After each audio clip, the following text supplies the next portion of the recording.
Hello dear students, आजच्या व्हिडिओमध्ये आपण दोन कन्सेप्ट्स शिकणार आहोत, that is distance and displacement. याच्या आधीच्या व्हिडिओमध्ये आपण मोशन म्हणजे काय हे बघितलं. आता याच मोशनशी रिलेटेड जी पहिली कन्सेप्ट आहे it is distance.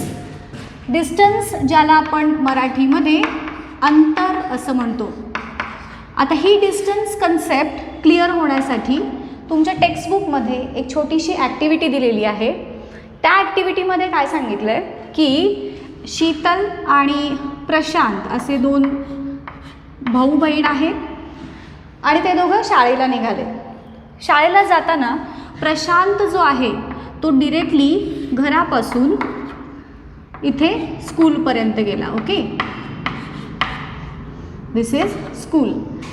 Distance between home and school त्यांनी 1300 मीटर एवढं दिलेलं आहे. शीतल मात्र डिरेक्टली घरातून स्कूलमध्ये न जाता आधी तिच्या फ्रेंडच्या घरी जाते, संगीताच्या घरी, आणि मग तिथून दोघी मिळून स्कूलला जातात. आता शीतलचं घर आणि संगीताचं घर यांच्यामधलं डिस्टन्स त्यांनी 500 मीटर एवढं सांगितलं आहे आणि संगीताच्या घरापासून स्कूलपर्यंतचं जे डिस्टन्स आहे ते 1200 मीटर असं सांगितलेलं आहे. इथे मी अंदाजे घेतलेत, सो ही अंतरं तुम्हाला कमी जास्त दिसतील, तेवढं समजून घ्या. आता या ॲक्टिव्हिटीवरून आपल्याला डिस्टन्स आणि डिस्प्लेसमेंट या दोन कन्सेप्ट्स शिकायच्या आहेत. आता पहिल्यांदा तुम्हाला सांगते मी डिस्टन्सची डेफिनिशन. डिस्टन्स म्हणजे काय असतं तर it is the length of actual path followed by an object. एखाद्या पर्टिक्युलर ऑब्जेक्टनी फॉलो केलेला जो पाथ आहे त्या पाथची लेंथ म्हणजेच डिस्टन्स असं असतं. ओके, आता या केसमध्ये आपण वेगवेगळी डिस्टन्सेस कन्सिडर करूयात. सगळ्यात पहिलं डिस्टन्स बघूयात आपण होम आणि स्कूल या दोघांच्यामध्ये असणारं. शीतलचं घर आणि स्कूल यांच्यामध्ये 1300 मीटर एवढं डिस्टन्स आहे. या पाथची लेंथ किती आहे 1300 मीटर दिली आहे ना. सो हे दोन पॉईंट्स, ह्या दोन पॉईंट्समधली ही लेंथ झाली आणि त्या लेंथचं जो हा पाथ झाला आणि त्या पाथची लेंथ म्हणजे डिस्टन्स आहे. ठीक आहे. आता शीतलचं घर आणि संगीताचं घर यांच्यामधला हा पाथ झाला. त्या पाथमधले ही जी त्या पाथची लेंथ आहे 500 मीटर आणि म्हणून त्या दोघांच्यामधलं डिस्टन्स 500 मीटर. या केसमध्ये संगीताचं घर आणि स्कूल यांच्यामधला हा पाथ आहे आणि ह्या पाथची लेंथ आहे 1200 मीटर. सो हे डिस्टन्स झालं 1200 मीटर. आता डिस्टन्स ही कन्सेप्ट तुमच्या लक्षात आली. ठीक आहे. आता हे डिस्टन्स जे आहे तर डिस्टन्सचं युनिट एखाद्या दोन प्लेसेसमधले जे डिस्टन्स आहे ते डिस्टन्स आपण मोजतो कोणत्या युनिटमध्ये तर डिस्टन्सचे दोन युनिट्स आहेत. एक असतं SI युनिट आणि दुसरं आहे CGS युनिट. SI म्हणजेच सिस्टम इंटरनॅशनल असा त्याचा लॉंग फॉर्म आहे.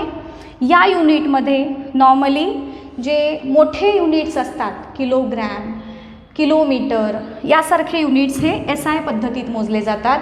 whereas CGS मेथडमध्ये स्मॉलर युनिट्स मेजर करतो जसं की सेंटीमीटर, ग्रॅम यासारखे युनिट्स. सो कोणत्याही दोन प्लेसेसमधलं डिस्टन्स जे असतं ते डिस्टन्स आपण मोजतो मीटर आणि सेंटीमीटर या दोन युनिट्समध्ये. सो डिस्टन्सचं SI युनिट झालं मीटर आणि CGS युनिट झालं सेंटीमीटर. आलं लक्षात? डिस्टन्स म्हणजे दोन जे पॉईंट्स आहेत त्या पॉईंट्समधला असणारा पाथ त्याच्या लेंथ.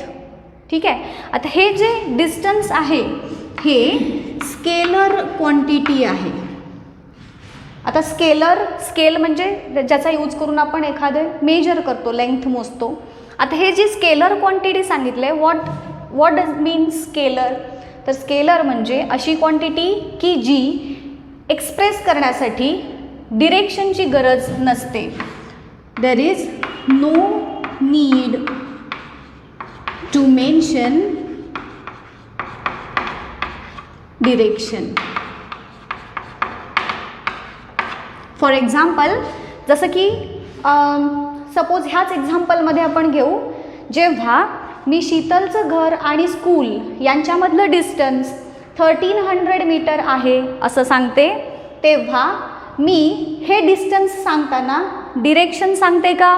नाही सांगत. असं सांगतो का आपण की शीतलचं घर आणि स्कूल यांच्यामधलं डिस्टन्स ईस्टकडे 1300 मीटर आहे असं सांगतो का आपण? नाही सांगत. किंवा कोणत्याही दोन प्लेसेसमधलं डिस्टन्स असेल, suppose Satara to Karad distance असेल, आपण असं सांगतो का की ईस्टकडे 60 किलोमीटर आहे असं? नाही सांगत. सो ज्या क्वांटिटीज एक्सप्रेस करण्यासाठी डिरेक्शन मेन्शन करण्याची गरज नसते अशा क्वांटिटीजना म्हणायचं स्केलर क्वांटिटीज, आणि डिस्टन्स ही एक स्केलर क्वांटिटी आहे. आलं लक्षात? आता हे जे डिस्टन्स आहे ते कधीच निगेटिव्ह किंवा झिरो नसतं. It is always positive.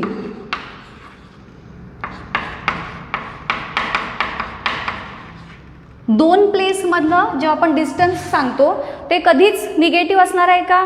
Satara Karad distance आपण मायनसमध्ये सांगणार आहे का? नाही सांगणार. सो डिस्टन्स हे नेहमीच पॉझिटिव्ह असतं. आणि ह्याचा महत्त्वाचा अजून एक पॉईंट सांगता येईल असा की it is always greater than or equal to displacement.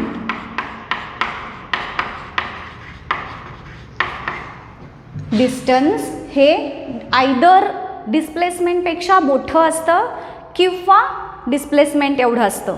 Displacement म्हणजे काय हे आपण पुढे बघतोयच, तुम्हाला व्यवस्थित कळेल त्याच्यानंतर, बघितल्यानंतर ह्या जो पॉईंट मी आता सांगितला त्याचं मीनिंग काय आहे ते. सो हे दोन मेन कन्सेप्ट तुम्हाला कळल्या का बघा? डिस्टन्सची डेफिनिशन, त्याचे युनिट्स, स्केलर क्वांटिटी आहे, नेहमीच डिस्टन्स हे पॉझिटिव्ह असतं आणि ते डिस्प्लेसमेंट एवढं असतं किंवा डिस्प्लेसमेंटपेक्षा ग्रेटर असतं, कधीच डिस्टन्स झिरो नसतं. याच्यावरती तुम्हाला 1, 2 आणि 3 मार्क्सचे क्वेश्चन्स विचारले जातात बघा. 1 मार्क्सच्या क्वेश्चन्समध्ये हे युनिट्स विचारले जाऊ शकतात किंवा ह्या स्केलर क्वांटिटी आहे की नाही, किंवा असे 3-4 तुम्हाला एंटिटीज देतील आणि त्यापैकी स्केलर क्वांटिटी कोणती ओळखा, अशा प्रकारचे प्रश्न विचारले जातात. आलं लक्षात? सो ही फर्स्ट कन्सेप्ट झाली, दॅट इज डिस्टन्स. आता याच्यानंतरची जी कन्सेप्ट आहे ती आहे डिस्प्लेसमेंट.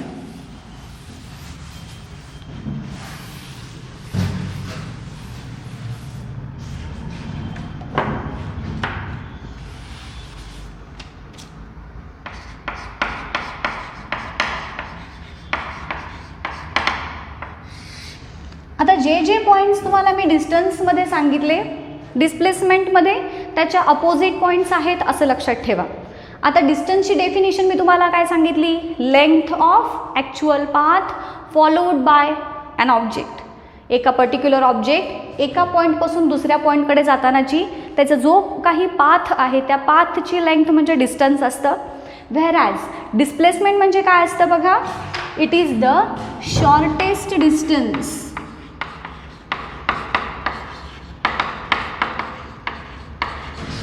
between initial point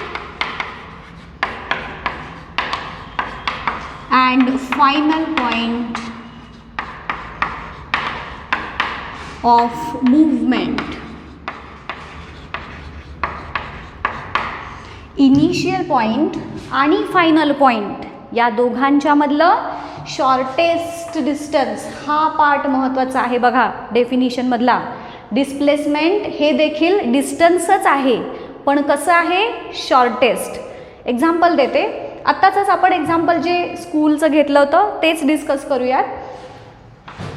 हे घरापासून स्कूलपर्यंत गेली ही दोघे, शीतल आणि प्रशांत. प्रशांत गेला होता 1300 मीटर डिस्टन्स कव्हर करून आणि शीतल गेली होती 500 मीटर प्लस 1200 मीटरचं डिस्टन्स कव्हर करून. ओके, सो डिस्टन्सेस दोघांनी जे कव्हर केलेले होते ते डिफरंट होते. प्रशांतचं डिस्टन्स 1300 व्हेरॅज शीतलनं कव्हर केलेलं डिस्टन्स होतं 500 प्लस 1200 म्हणजे किती झाले 1700 मीटर झाले. ओके, आता हा ॲक्च्युअल पाथची लेंथ झाली दोघांनी फॉलो केलेल्या. पण जर तुम्हाला दोघांनी कव्हर केलेलं डिस्प्लेसमेंट विचारलं काय असेल तर तुम्ही सांगाल 1300 मीटर. कारण स्कूल आणि घर यांच्यामधला जो पाथ आहे त्याच्यातलं शॉर्टेस्ट डिस्टन्स किती आहे 1300 मीटर, सगळ्यात कमी डिस्टन्स. तर ते झालं 1300 मीटर. आणि म्हणून जरी दोघांनी वेगवेगळे डिस्टन्सेस कव्हर केलेले असले तरीसुद्धा दोघांनी कव्हर केलेलं डिस्प्लेसमेंट मात्र सेम आहे, दॅट इज 1300 मीटर. मुलांचा इथं तुमचा गोंधळ होतो बरेचदा. अशा प्रकारचे तुम्हाला ॲक्टिव्हिटीज, तुम्हाला मी सुरुवातीलाच जसं सांगितलं होतं की आपला पेपर हा ॲक्टिव्हिटी बेस्ड असतो.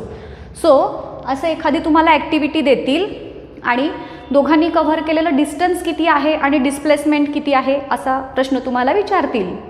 डिस्टन्स सांगताना आपण काय कन्सिडर करतोय, जो काही पाथ फॉलो केला आहे त्या पाथची लेंथ.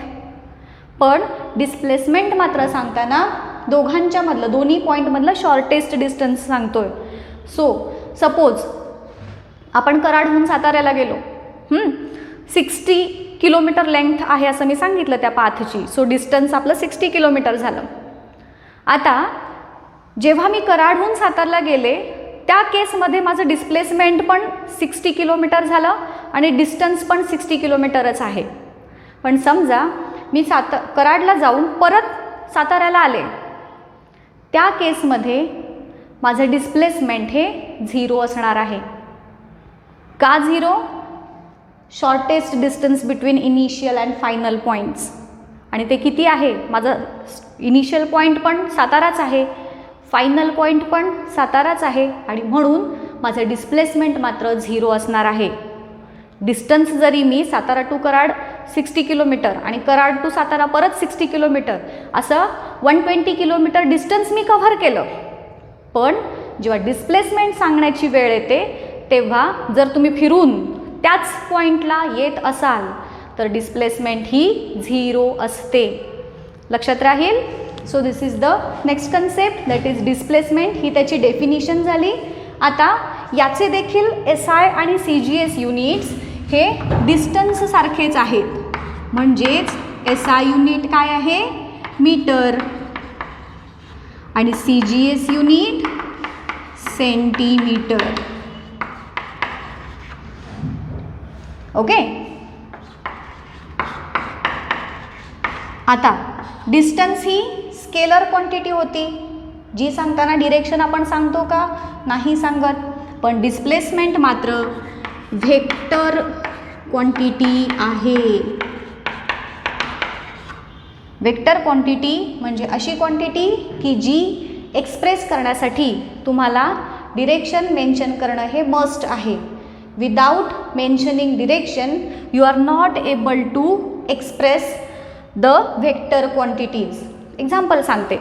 जसं मगाशी मी तुम्हाला एक्झाम्पल सांगितलं डिस्टन्सच्या बाबतीत, जेव्हा आपण डिस्टन्स सांगतो दिशा सांगत नाही, बरोबर. पूर्वेला का पश्चिमेला 60 किलोमीटर त्याचा काही मॅटर करत नाही.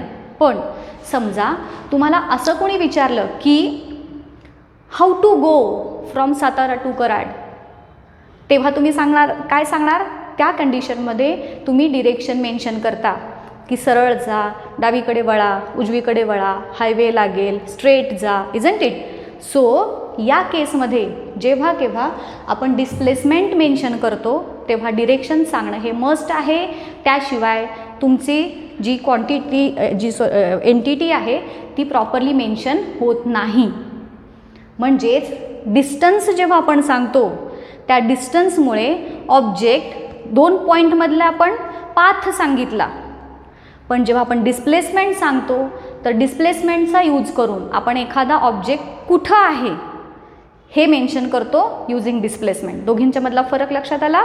डिस्टन्स सांगताना डायरेक्शन सांगायची नाही, डिस्प्लेसमेंट सांगताना डायरेक्शन सांगावीच लागते. सो डिस्प्लेसमेंट ही व्हेक्टर क्वांटिटी झाली की जी मेन्शन करण्यासाठी you have to mention direction.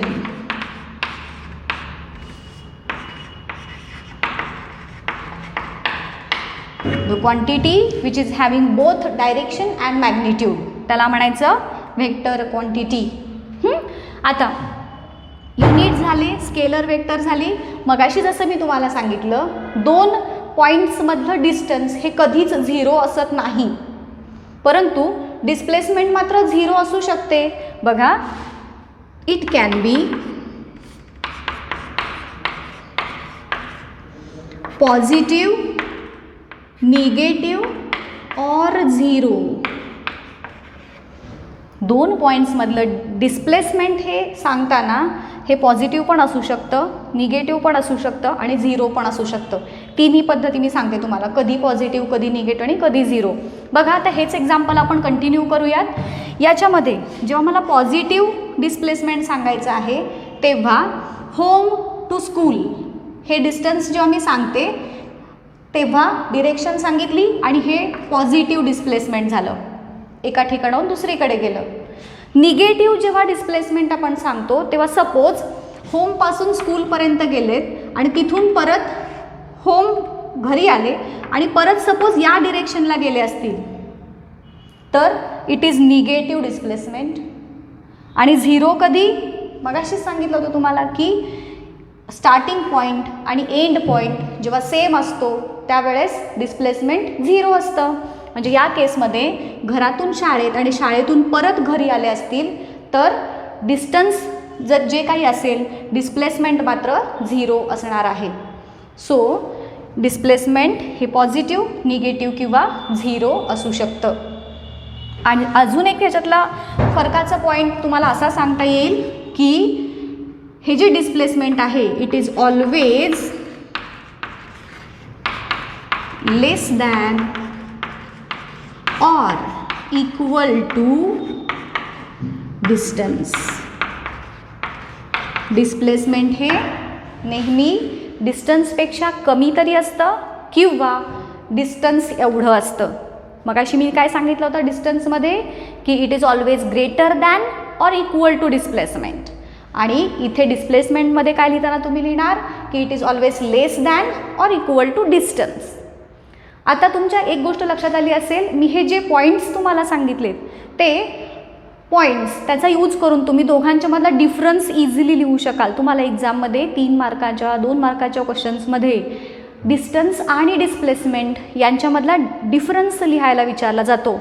So हे 4 ते 5 पॉईंट्स तरी तुमचे इथंच क्लिअर झाले की दोघांची डेफिनिशन लिहिली, युनिट्स लिहिले, स्केलर व्हेक्टर लिहिलं, पॉझिटिव्ह, निगेटिव्ह, 0 हा पॉईंट आपण लिहिला आणि हाय, हे 4 तरी पॉईंट्स तुम्हाला व्यवस्थित सांगता आले पाहिजेत. आणि मग एखादं एक्झाम्पल द्या.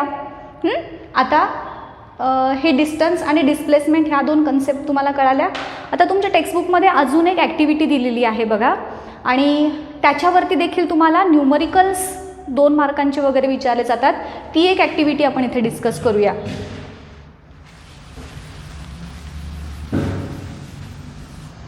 ॲक्टिव्हिटी अशी आहे की स्वराली नावाची एक मुलगी आहे आणि ती एका गार्डनमध्ये गेली आहे.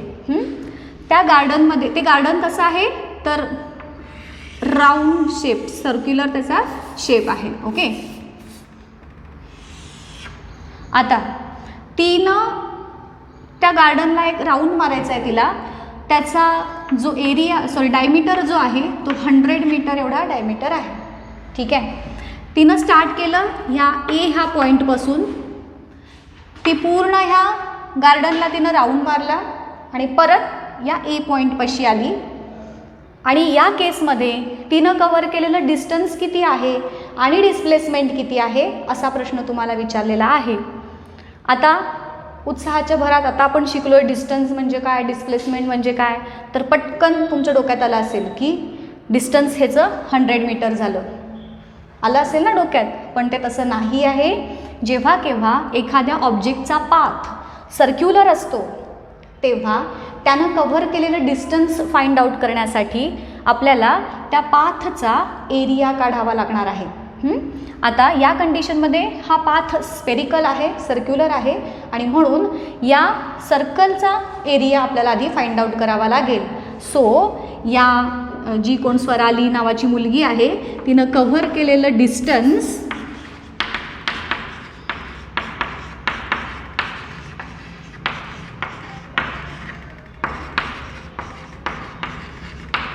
काढण्यासाठी मला ह्या सर्क्युलर पाथचा एरिया आधी फाइंड आउट करावा लागेल. आता सर्कलचा एरिया फाइंड आउट करण्याचा काय फॉर्म्युला आहे? 2πr. ओके, आता यामधला पाय ही व्हॅल्यू कॉन्स्टंट असते. तुम्ही आयदर 22/7 घ्या और 3.14 घ्या. 2 आहेच, पायच्या जागी मी घेतलं सपोज 3.14, आणि आर काय आहे, रेडियस किती आहे हा 100 मीटर. आता ह्यांचं मल्टिप्लिकेशन करा, काय येईल 6.28 इंटू 100, 2 पॉईंट्स इकडे गेले, 628, आणि युनिट विसरायचं नाही, मीटर. सो स्वरालीनं कव्हर केलेलं डिस्टन्स आहे 628 मीटर. एक्झाममध्ये हा प्रश्न येतोच, तुम्हाला विचारला जातोच, आणि अशा वेळेस एकदम गडबडीच्या भरामध्ये आहे तो पाथ डिस्टन्स म्हणून सांगायचं नाही.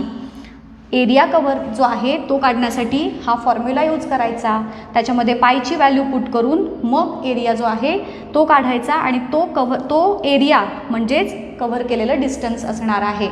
ओके, आता अजून पुढचा प्रश्न काय विचारला आहे, स्वरालीनं कव्हर केलेलं डिस्प्लेसमेंट किती असेल. आता ते तुम्हाला इझी आहे. डिस्प्लेसमेंट काय सांगितलं तुम्हाला मी, जर इनिशियल पॉईंट आणि फायनल पॉईंट सेम असतील तर त्या केसमध्ये डिस्प्लेसमेंट किती असतं, 0 असतं. आता तिनं ए पॉईंटपासून स्टार्ट केलं आहे आणि परत फिरून ए पॉईंटपाशीच आली आहे. सो इनिशियल पॉईंट ए आहे, फायनल पॉईंट पण एच आहे, आणि म्हणून जे डिस्प्लेसमेंट आहे स्वरालीनं कव्हर केलेलं ते डिस्प्लेसमेंट हे 0 असणार आहे. आलं लक्षात. सो हे सर्क्युलर पाथबद्दल झालं. आता अजून एक ॲक्टिव्हिटी आहे, आणि त्या ॲक्टिव्हिटीमध्ये एक कार दिलेली आहे, आणि ती कार एका पी ह्या पॉईंटपासून क्यू ह्या पॉईंटपर्यंत जाते असं सांगितलेलं आहे. डिस्टन्स काही समथिंग दिलेला असेल, सपोज आपण इथे 60 किलोमीटर घेऊया, आणि ही कार आहे, ती कार पी पॉईंटपासून क्यू ह्या पॉईंटपर्यंत गेलेली आहे असं त्यांनी सांगितलं आहे, आणि परत क्यूपासून पीपर्यंत आली आहे. आणि या केसमधलं डिस्टन्स आणि डिस्प्लेसमेंट काय असेल असा प्रश्न तुम्हाला विचारलेला आहे. आता पाथ सरळ आहे, सो टोटल डिस्टन्स जे कव्हर केलेलं मला काढायचं आहे, डिस्टन्स